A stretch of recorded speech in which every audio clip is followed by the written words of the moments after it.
बघा इकडे, आज आपण आहे ना शिष्यवृत्ती परीक्षेमध्ये विचारल्या जाणाऱ्या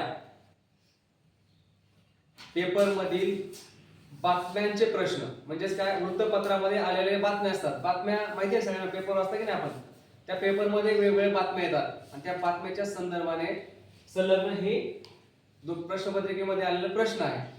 आता याच्यामध्ये काय करायचं, जेव्हा असा प्रश्न येतो तेव्हा आपण काय करायचं, उत्तर अगोदर नीट वाचून घ्यायचं. ओके, जी बातमी दिलेली आहे ती बातमी अगोदर नीट वाचून घ्या. ओके, आता ही बातमी आपल्याला काय म्हणते ते बघू आपण. या ठिकाणी बघा, ही बातमी दिलेली आहे. बातमीचं नाव आहे राष्ट्रीय स्मारकांमध्ये प्लास्टिक बंदी. राष्ट्रीय स्मारकांमध्ये प्लास्टिक बंदी हे बातमीचं शीर्षक आहे. काय आहे शीर्षक?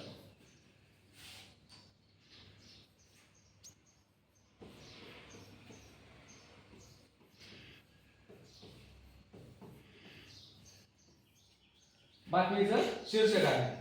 ठीक आहे, आता ह्याला म्हणायचं बातमीचं शीर्षक. आता आपण पुढे जाऊया.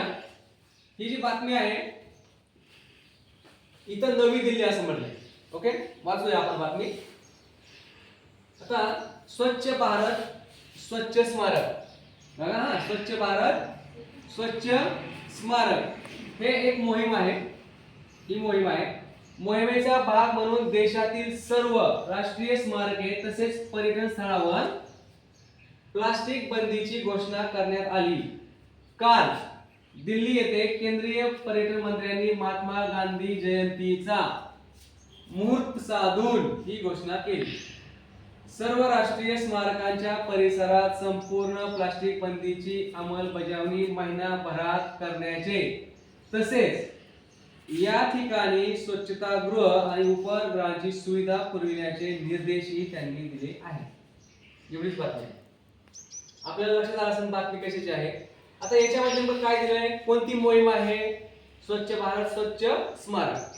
कधीपासून सुरू करणार आहोत, तर महात्मा गांधी जयंतीचा मुहूर्त, म्हणजे महात्मा गांधी जयंतीच्या मुहूर्तावर. आता महात्मा गांधी जयंती कधी असते हे महत्वाचं आहे की नाही, तर याचं उत्तर असतं 2 ऑक्टोबरला असते. बरोबर की नाही? 2 ऑक्टोबरला महात्मा गांधी जयंती असते. म्हणजे 2 ऑक्टोबर पासून ते सुरू करणार आहेत. ते कधीपर्यंत करणार आहेत? महिनाभरात, म्हणजे 2 ऑक्टोबर ते 2 नोव्हेंबरच्या दरम्यान करणार आहेत. मग आता काय करणार आहेत? प्लास्टिक बंदी करणार आहेत. कोणत्या सुविधा देणार आहेत?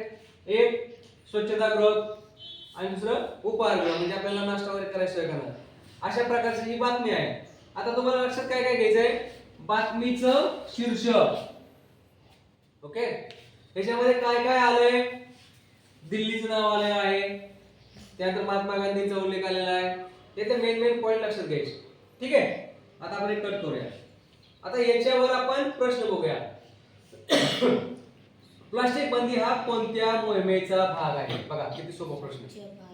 पहिलंच उत्तर आहे स्वच्छ भारत स्वच्छ स्मारक मोहिमेचा भाग म्हणून प्लास्टिक बंदी केली. राईट, मग किती सोपं आहे. प्लास्टिक बंदी हा कोणत्या मोहिमेचा भाग आहे? आता याचं उत्तर आपण बघूया. पर्याय बघा, स्वच्छ भारत सुंदर भारत आहे का उत्तर? नाही.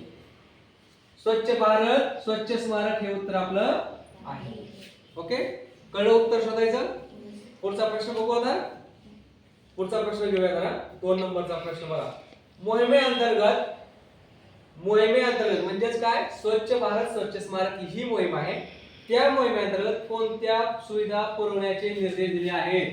आता इथे बघा, मोहिमेअंतर्गत कोणत्या सुविधा पुरवण्याचे निर्देश दिले गेले हे शेवटी आहे. आता असं वाक्य शोधा. या ठिकाणी म्हणजे कुठं? मोहिमेच्या ठिकाणी स्वच्छतागृह उपहारगृहांची सुविधा पुरवण्याचे निर्देश दिले. मग काय उत्तर पाहिजे आपलं? बघा आता इथे काय उत्तर आहे ते पहा आधी. स्वच्छतागृह, उपहारगृह आणि तिसरं प्लास्टिक वस्तू. आता हे जे उत्तर आहेत हे आपल्याला यापैकी 3 आहेत. प्रश्नामध्ये 3 नाव दिले. त्याच्यामध्ये आता उत्तर पर्याय बघा, हा 1 नंबरचा पर्याय. फक्त ब सांगितलंय का? नाही. आपल्याला काय काय सांगितलंय? स्वच्छतागृह आणि उपहारगृह सांगितलंय. ओके, तर फक्त ब नाही, परत दुसरा अ, ब आणि क प्लास्टिक सांगितलं का पुरवायला आपल्याला याच्यामध्ये? नाही, प्लास्टिक बंद केली आपण. पुढे फक्त क आहे का? प्लास्टिक सांगितलं का? नाही. म्हणजे हे पण उत्तर नाही, हे पण उत्तर नाही, 3 उत्तर गेले. राहिलं काय? फक्त चौथा पर्याय म्हणजे फक्त अ आणि ब हे आपलं उत्तर राहील असं आहे. कळतंय? बघा किती सोपं आहे की नाही सोपं? हा, आता पुढे जाऊया. तिसरा प्रश्न बघा. मोहिमेची घोषणा, आता तुम्हाला मी सांगितलं मोहिमेची घोषणा कोणत्या दिवशी केली? आता सांगितलं 2 ऑक्टोबर का? महात्मा गांधी जयंती दिवशी मोहिमेची सुरुवात केली असं सांगितलंय. बरोबर? बरोबर वाचलं तुम्ही सगळ्यांनी? मग कोणत्या तारीख असते महात्मा गांधी जयंती? 2 ऑक्टोबर का 3 ऑक्टोबरला असते? नाही, 2 ऑक्टोबरला महात्मा गांधी जयंती असते. म्हणजेच तुम्ही जे वाचलं ते बरोबर वाचलेलं आहे. अशा प्रकारचा बातम्यावर आधारित प्रश्न हे आपल्या प्रश्नपत्रिकेमध्ये असतात. ओके, एकदम सोपं आहे की नाही? बातम्यावरील आधारित प्रश्न सोडवत असताना तुम्हाला ती बातमी व्यवस्थित वाचा, बातमीचं शीर्षक वाचा, त्याच्यामध्ये आलेल्या व्यक्तींची नावं बघा. ओके, त्यानंतर कोणते कोणते तारीख आलेले आहेत, कोणते कोणते तारखा दिलेल्या आहेत त्याची नोंदणी घ्यायची आणि प्रश्न वाचत वाचत उत्तराकडे जायचं. अशा प्रकारे आपण बातम्यावरील प्रश्न सोडवू शकतो. ठीक आहे, आता पुढे जाऊया. बंद करूया.